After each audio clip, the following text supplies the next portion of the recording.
Hai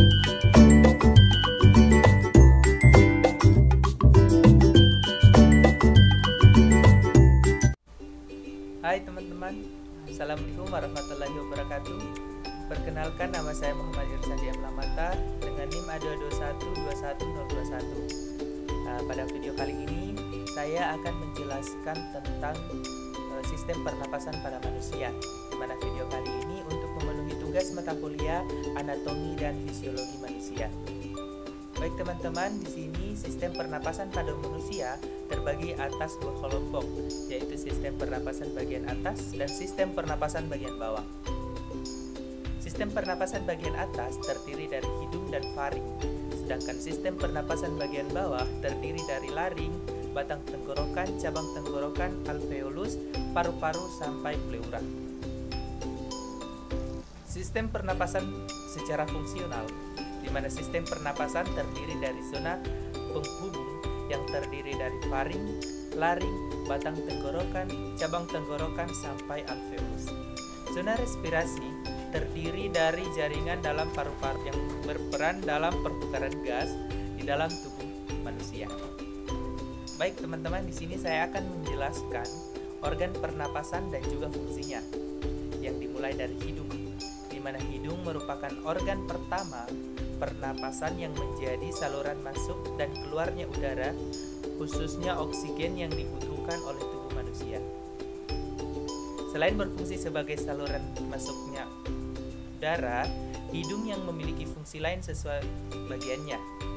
Misalnya, rambut pendek dan tebal di dalam hidung berfungsi untuk menyaring kotoran yang masuk bersama udara yang dihirup. Lalu konka, di mana konka ini yang memiliki banyak kapiler darah yang berfungsi untuk menghangatkan udara yang masuk. Bagian hidung lainnya adalah kelenjar minyak atau kelenjar sebaceae dan kelenjar keringat atau kelenjar sudorifera. Kemudian organ pernapasan kedua yaitu faring, di mana faring atau tekak adalah organ pernapasan di belakang organ rongga hidung dan mulut. Fungsinya sebagai jalur masuk udara dan makanan. Selain itu, faring juga berfungsi sebagai ruang resonansi suara dan bagian reaksi kekebalan tubuh melawan benda asing. Kemudian organ pernapasan ketiga, di mana organ pernapasan ketiga adalah laring, di mana laring adalah bagian sistem pernapasan yang menghubungkan faring dengan trakea. Salah satu fungsinya yaitu untuk mengeluarkan partikel debu yang masuk bersama udara yang dihirup melalui refleks batuk. Fungsi lain yaitu epiglotis pada laring dapat mengatur jalannya makanan dan udara pernapasan sesuai saluran masing-masing, sehingga ketika dilakukan bersamaan tidak mengganggu kesehatan. Kemudian organ pernapasan yang keempat itu batang tenggorokan. Batang tenggorokan atau trakea sebagian terletak di leher dan sebagian lainnya di rongga dada atau torak. Fungsinya yaitu untuk meneruskan perjalanan udara ke paru-paru dan penyaringan benda-benda asing yang masuk ke saluran pernapasan. Kemudian organ pernapasan yang kelima yaitu cabang-cabang tenggorokan, di mana cabang-cabang tenggorokan ini terdiri dari bronkus kanan dan kiri, yang dimana berfungsi untuk meneruskan perjalanan udara ke paru-paru.